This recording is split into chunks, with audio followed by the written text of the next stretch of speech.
Are you ready to break free from a conventional life and achieve financial independence through your version of tiny living, but you're feeling stuck trying to figure out the money part? Does the pressure to conform to societal norms make it even more difficult to embrace an unconventional lifestyle? Well, you're in the right place. I'm Laura Lynch, host of the Less House, More Moolah podcast, where every Thursday I'll bring you captivating interviews with individuals who have successfully made the transition to tiny living. They defied expectations and are thriving in their unique lives. We'll also dive deep into industry resources to address common financial concerns on your tiny journey. Together, we'll explore the emotional and practical aspects of pursuing an alternative lifestyle. I will describe a clear framework for project planning and cash flow management. Our goal is to intentionally build financial security and make a positive impact through our alternative American dream. So gear up for an exciting and empowering journey to create a life that truly resonates with you. Let's dive into today's episode and take the first steps towards financial independence and purpose through tiny living. All right. Well, Karson and Brendon, thank you so much for joining me. It's kind of terrifying. I have to admit, I'm quite nervous, right? Because you just don't know where things are going to go when you first start them. And yet at the same time, you're so scared of screwing up. So I'm sure that all of our listeners will know that if they're thinking about, heading off in this tiny direction, how scary it is to start something new. So thanks for being scary in the newness with me today. Absolutely. Excited to do it. Yeah, happy to be here and thanks for having us on. Yeah. So I just first started following you guys because I saw you interviewed in a tiny house expedition, I think it was video. And I found your story really fascinating. And also I found it great the way you kind of went into some of the deeper parts of it. Sometimes it's always easy for us to talk about maybe the build or the logistics, but when people are trying to figure out their tiny life or how they might transition, there's a lot of other pieces to that, and it's relationship pieces and it's emotional pieces and it's family pieces and all those things. So I'm so glad that you all were vulnerable enough in your earlier video to share some of that. So thanks for doing that for the community.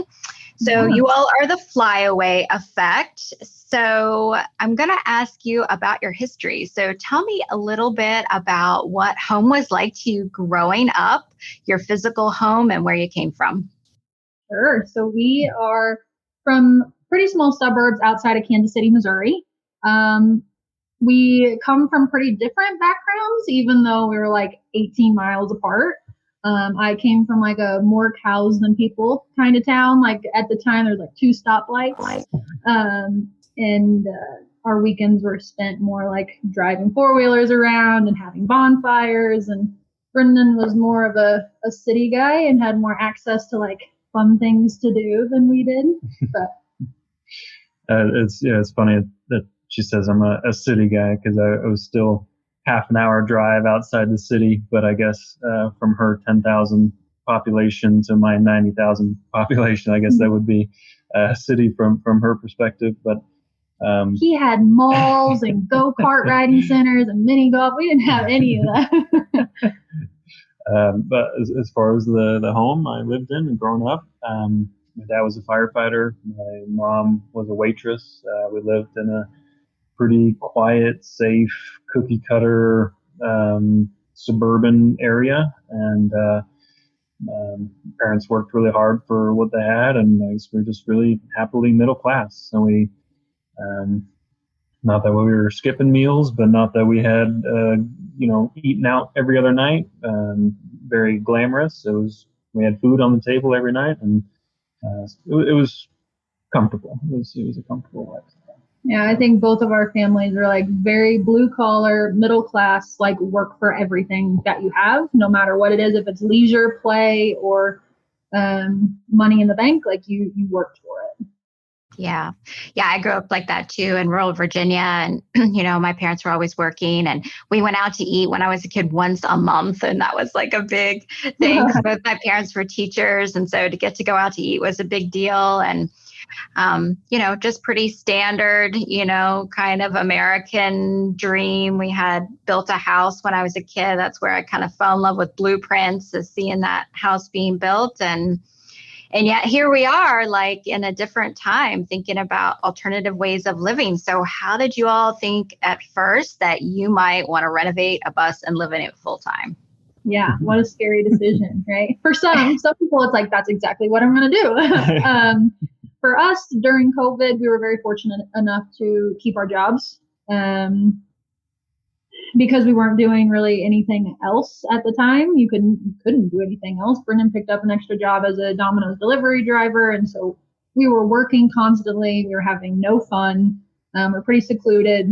We were just very ready to travel again. And before this bus trip, we actually did like 18 months travel around the world in a backpack. So we already had been bitten by the travel bug and we knew we wanted to go again. But I think this time we intended to travel with a little more comfort as opposed to like the 45-pound backpacks on our back.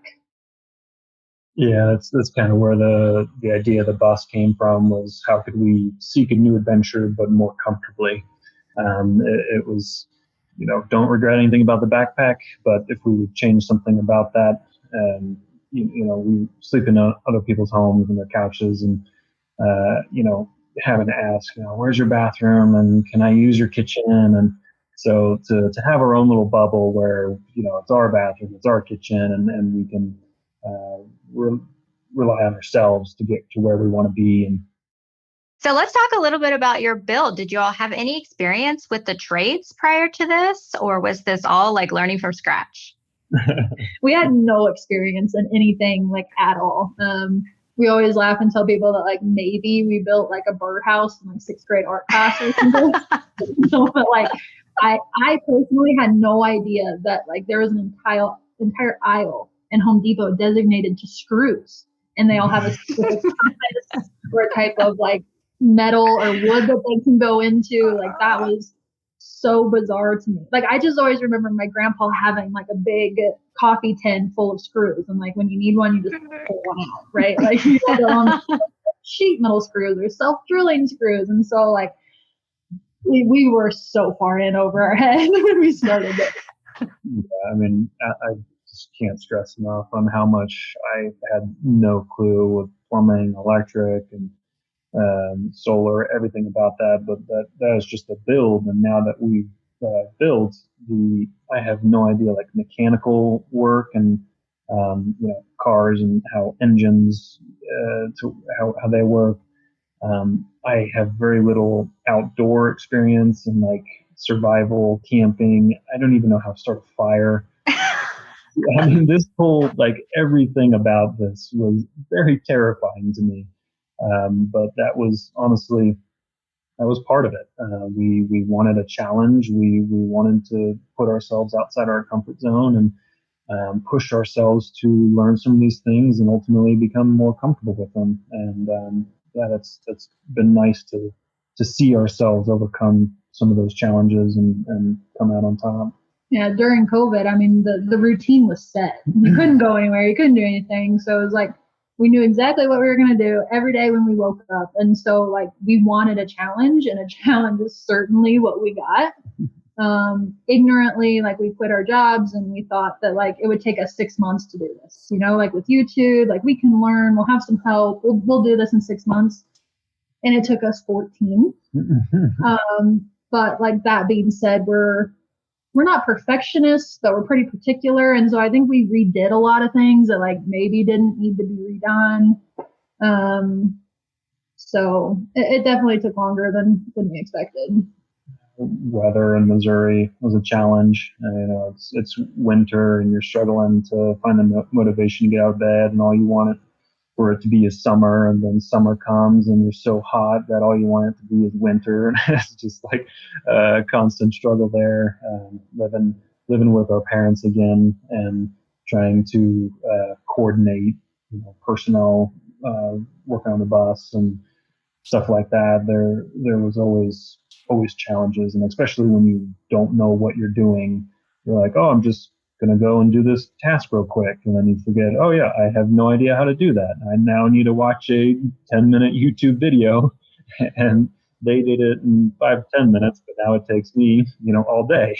That was the most frustrating is like you get on YouTube and these people would do it in 5 minutes. You're like, oh, this is such an easy thing. Like you just drill in, drill out, it's done. And then we would go do it and it would take 3 hours. We'd break 4 drill bits. And now we're watching videos on how to get drill bits out of the wall. So it was comical. Like now we can laugh about it, but we were not laughing about it then. So you all must have had such a strong why behind this, like to keep going, because you got to be pretty gritty to do something that's like so outside of your comfort zone for so long and see it through to the end. So what the heck is the why for you guys?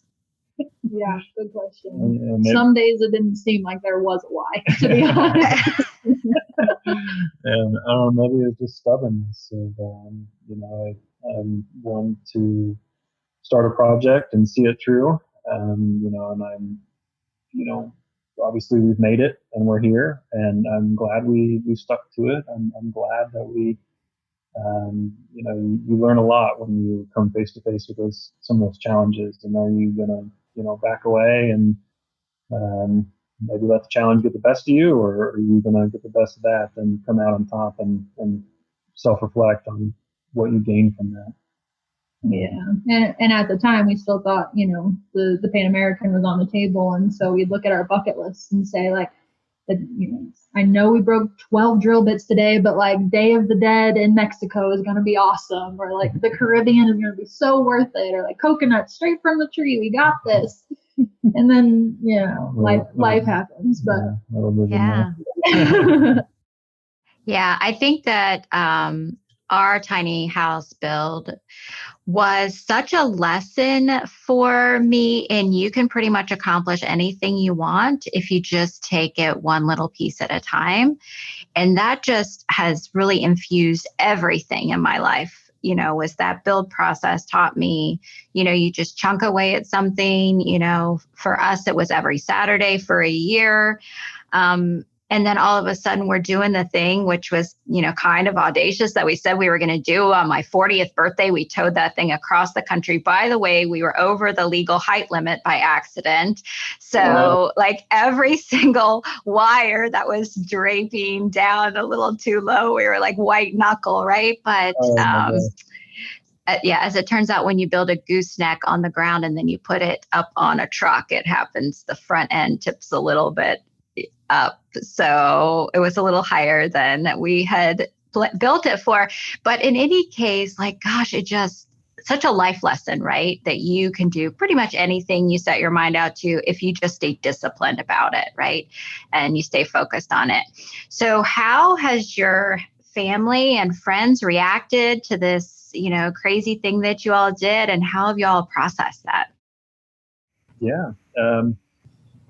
As we mentioned before, we've done some backpacking before, and we've thrown our parents for a loop on some of those international trips. And I think at this point in time, everybody is a little numb to the idea now. It's surprising, not surprising that we were going to do such a thing. I think a lot of their concern comes from traveling to maybe poor third world type countries, and ultimately their concern comes for our safety. So hard to blame them there. Yeah, to be completely fair to them, I don't think any parent ever dreams of like their kid growing up selling everything they own, downsizing, going completely off grid, like not following that great American dream. Right. But and especially too, like in very small town communities where like everybody knows everybody and they like watch your kid's success, like in the newspaper, like it's like everywhere. But I think to us, what is the definition of success? And I think that's different for everybody. And is it the amount of countries traveled, or the number of bucket list things you've crossed off, or the amount of money you make? Like it's different for everybody, and for us it's the amount of experiences lived. And I think that our parents are finally on board with that, and I think they're seeing some of the amazing things we're doing, and they're pretty happy about that. Yeah, I love that. And I think that is a new opportunity that we all have now, is to define what success means for us. And you have to be a little rebellious in the way that you approach, sort of the preconceptions of how you're supposed to live your life. And but what a great freedom to have, where we do have the freedom to express our, selves in our definition of what success means. And I love that for you all and for everybody else trying to do this thing, right? Defining your own success is really key. So you mentioned the Mexico border crossing failure there. So that sounds like a pretty crazy situation, but I did mention that I was going to ask you about the craziest. So is there something crazier than that? I think life in general, has its ups and downs and its crazies and its challenges. And I think, but when you're traveling, some of that gets kind of condensed into a short period of time. You run into a little bit more of that more often. When we're backpacking, I think I was nearly robbed in Sri Lanka. We were often stuck in bus stations and train stations, missing buses late at night in a foreign country. You can't speak the language and you're tired. We missed a flight that cost us a couple grand that we never got back before a trip even got started. That threw things into a whirlwind. As far as like the bus and tiny home living more specifically, I think there's just the general idea of sometimes trying to find a safe place to park. And we've occasionally run into some issues there. We were in Albuquerque one time and just couldn't seem to find a way to get out of the not so good areas in the city. And it's getting late. Our headlights are really bad. We're getting tired. We feel like it's getting dangerous to be on the road. We're trying to call stores like, hey, do you mind if we just crash into the parking lot for the night?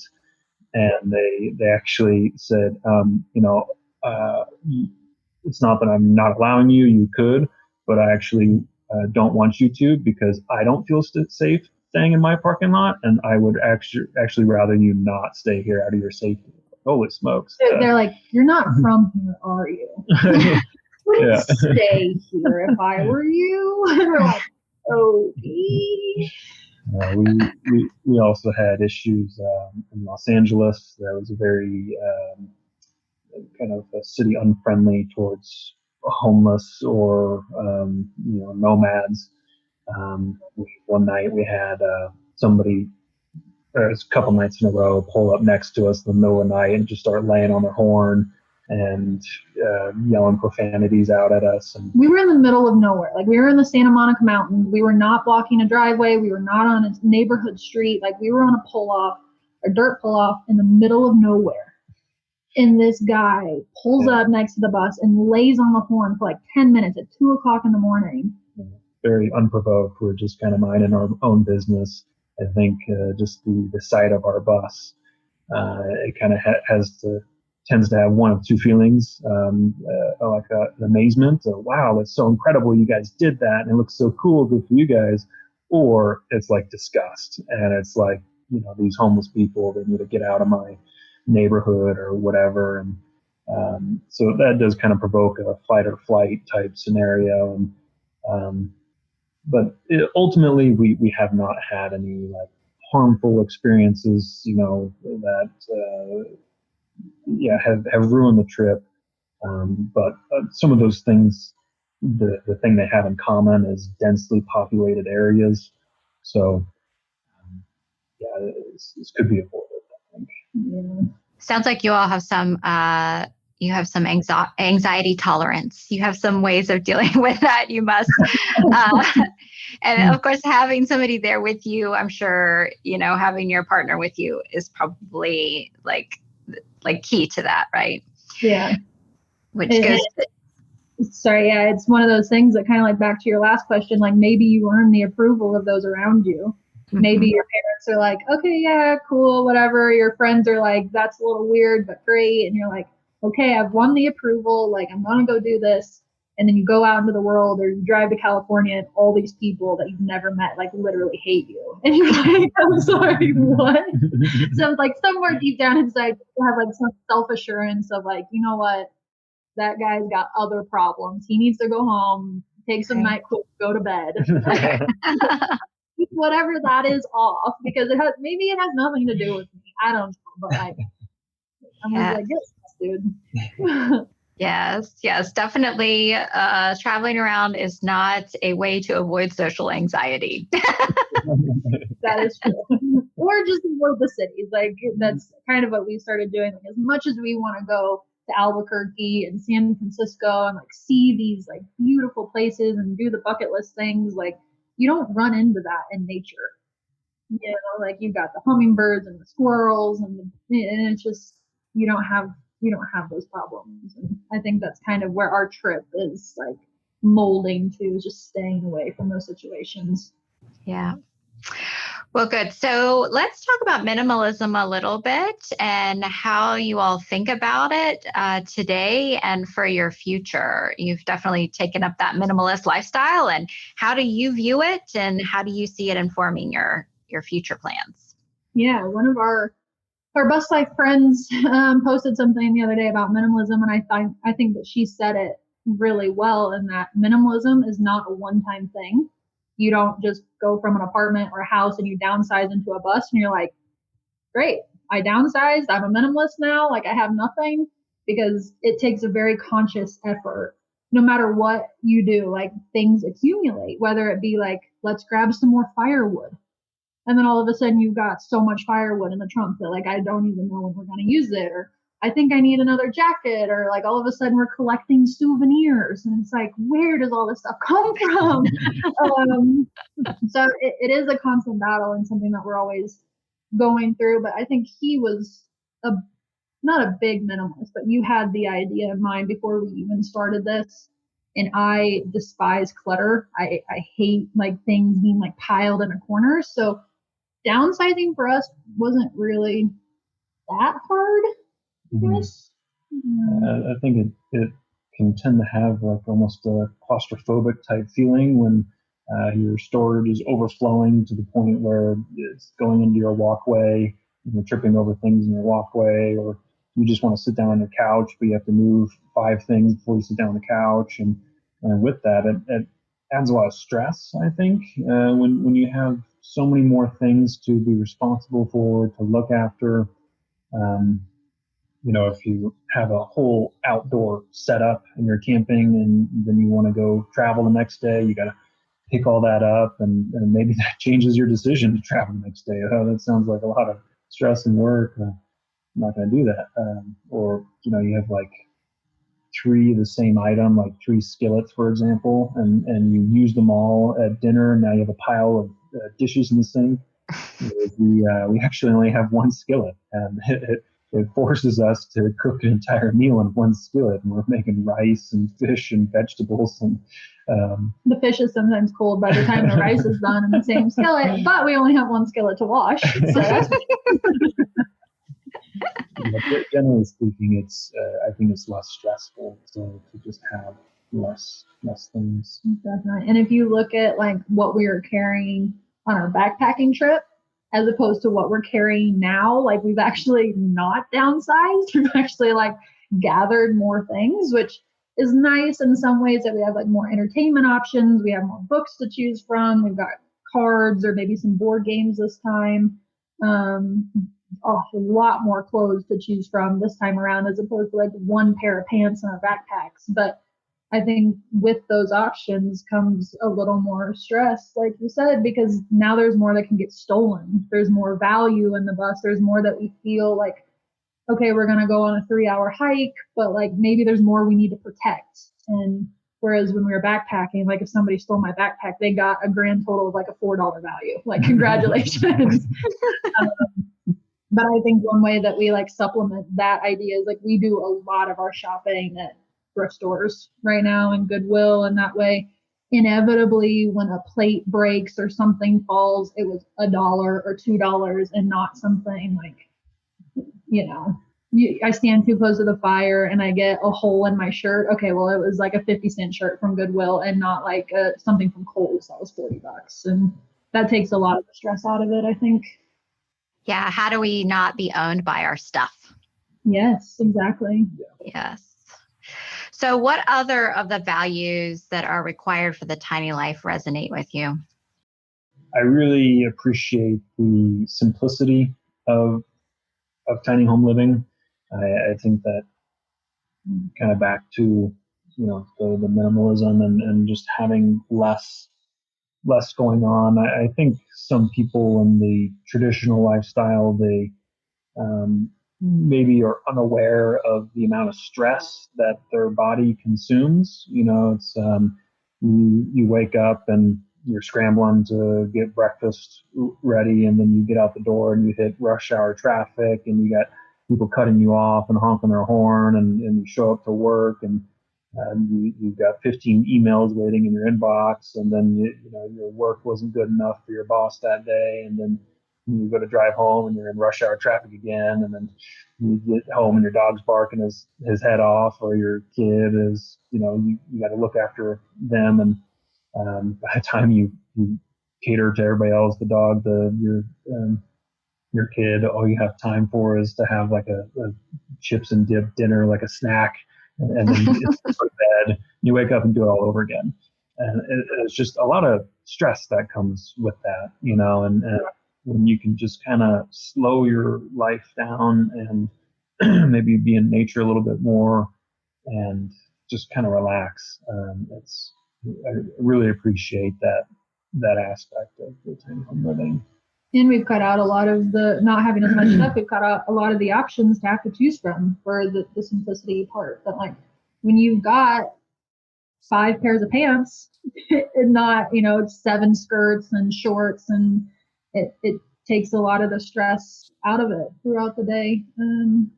Same with food. Like we don't have an entire walk-in pantry. So it's not like, look at all these options for dinner. It's like we've got fresh produce. The apples are going off. Looks like we're having oatmeal.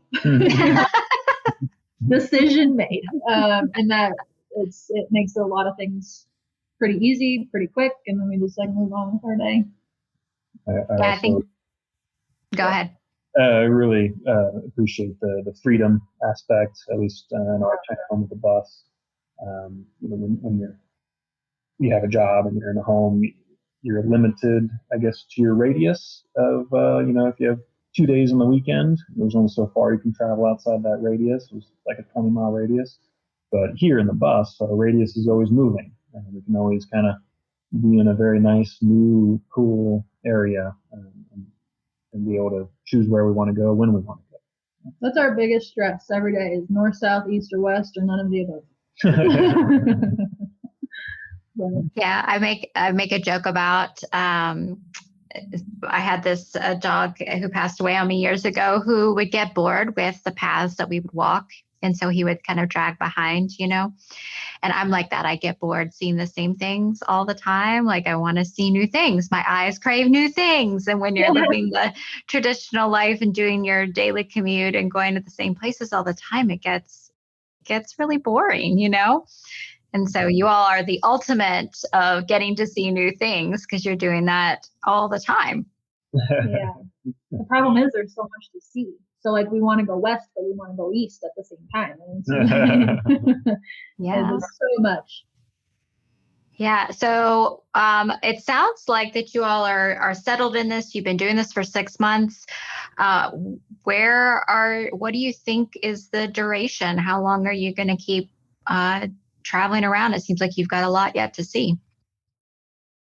Yeah, I think when we first, I love the career that I chose, and unfortunately, it's not something that I can do from the bus. I would love to if I could, but it's just not. So I don't think when we started this that we thought it was going to be like a lifelong thing. Like this wasn't a forever home for us. This was another adventure. Let's, go as long as we can, as far as we can. Let's see everything that we can. And then I would probably pick up another job for another couple of years, make some money back, scratch that itch for me. And then maybe look into another adventure of some kind. But I think it's 6 months in right now. We've just about got all the kinks figured out. So now that we got it figured out, we want to like keep going for at least a little bit longer. I don't know, maybe we've got like 6 months to another year in it before we look at something else. Mm-hmm.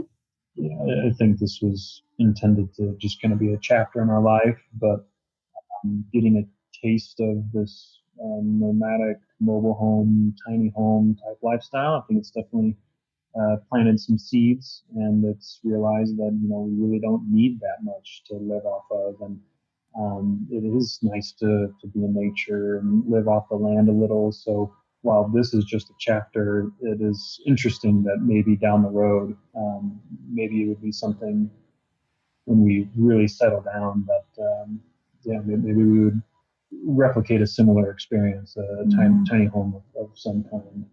Yep. So it sounds like it's giving you sort of some values that you want to carry forward with you, no matter where you end up. Definitely. So how has the rest of the tiny home community treated you? What great people have you met? What have you learned about the community at large? So somebody who's looking to sort of jump into this, what can they expect from other people within this space, do you think? Yeah, I mean, this community's been incredible. We went to Schoolypalooza this year for the very first time, and that we met a lot of people there. Everybody was super positive and open-minded, and we keep in touch with a lot of those people to this day, and we're always looking to meet up with them when we can. I think the thing I appreciate the most is that they are very empathetic, and they understand. They've been there before. They built out their rig, and we built out our rig, and so we can share those stories, and we can laugh about those times, and open a couple of beers and drink our woes away together. The fingernails we lost. I think some of the people from the traditional lifestyle, they just don't get it, and they don't understand, and they try to sympathize, but it's different. And so it's really nice to meet up with some of these like-minded people, and it's a really good feeling to be understood. Yeah.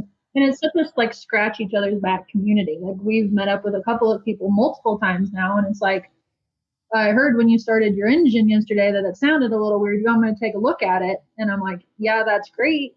What kind of, dinner do you like? Do you eat chicken? I can go make dinner while you look at the engine. And like all of a sudden everyone's coming over. We're having this massive potluck, and like it is such a nice community to be a part of. We haven't met a single person in this community that we're like, whoa, that's an outlier, because everybody is just so inclusive and fun and open-minded and welcoming, really. That's so awesome. These days, it's hard to find connection, right? And it's hard to be heard and understood because everybody's in their little segmented places with their opinions about things. And so if you can find your tribe, how great is that? Yeah. Yeah, absolutely. Such a good gift. So is there anything that you all wanted to share today that I haven't asked you about?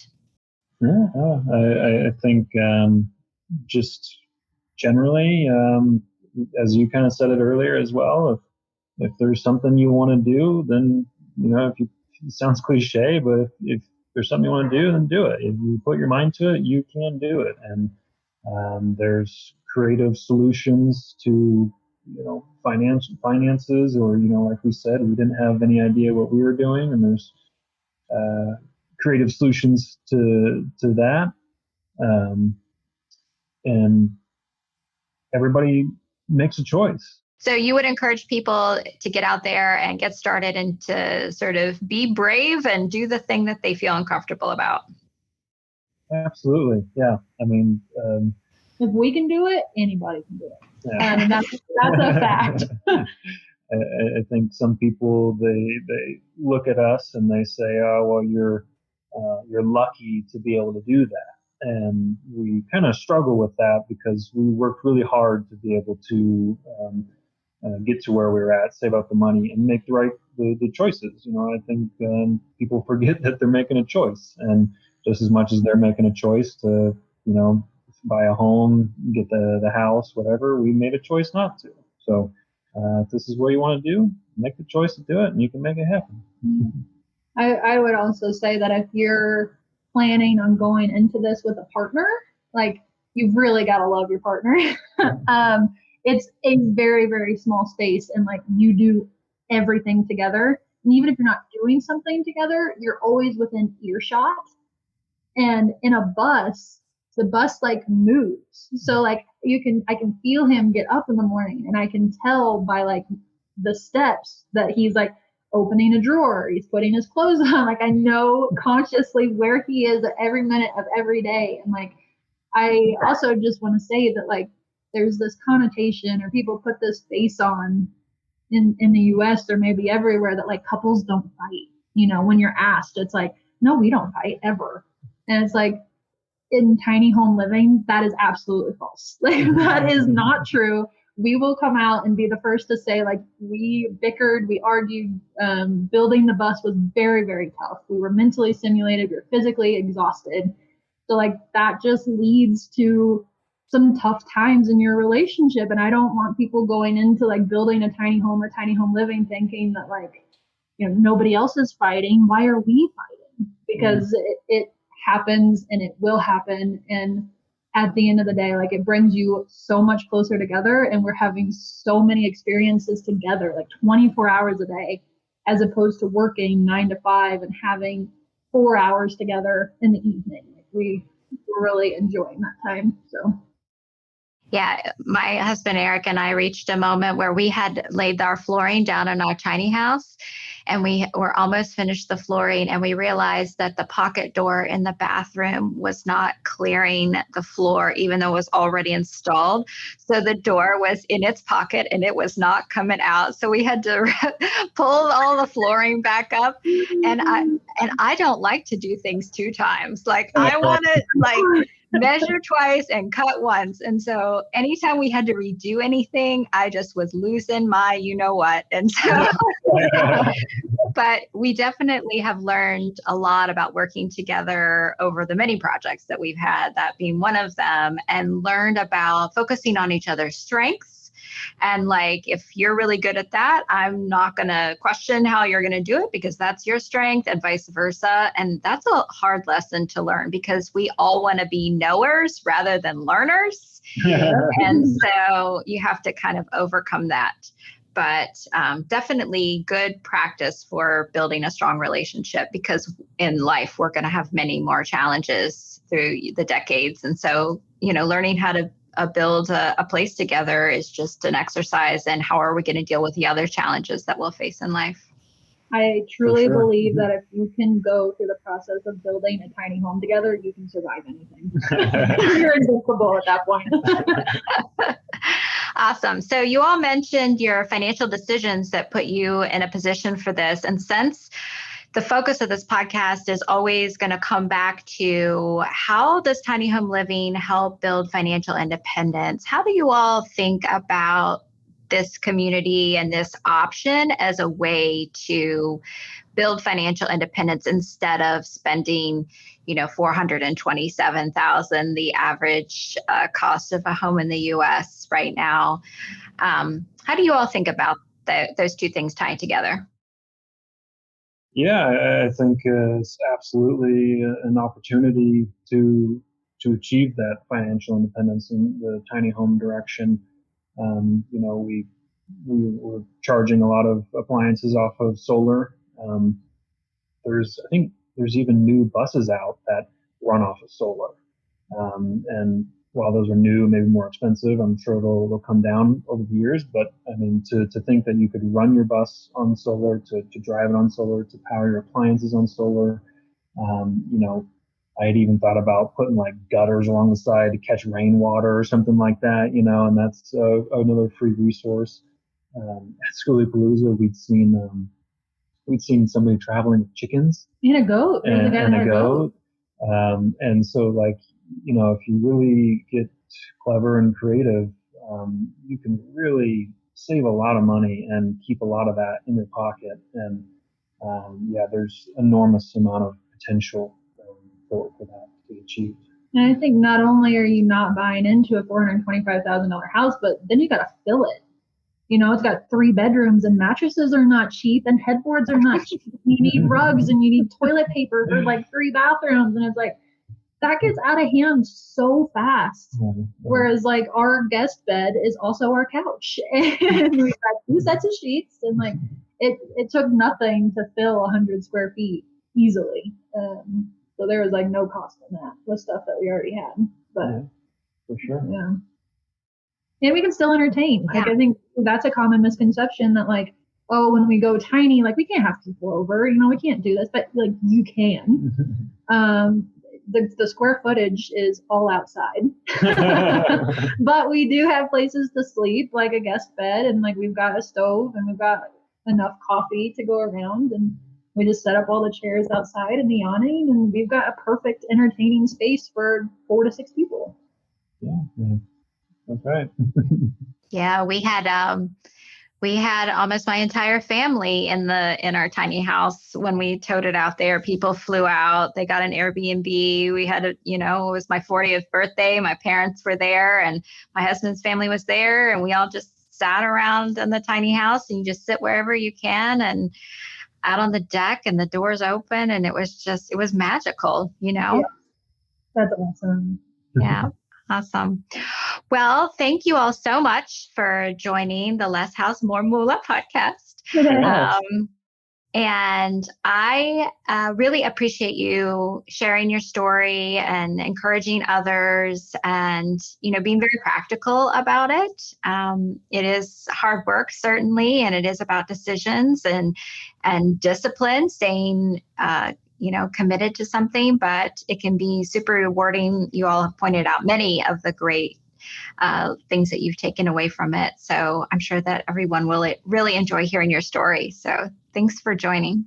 Yeah, thanks for the opportunity to share. Yeah, we're excited to share. And like we said earlier, we kind of took a lot of information from the community. And so we're super happy to give information back. And hopefully somebody can benefit from our things we've learned, and I really appreciate you giving us the opportunity and the platform, and we had a good chat. We love chatting with you. Well, that's it for today's episode of Less House, More Moolah.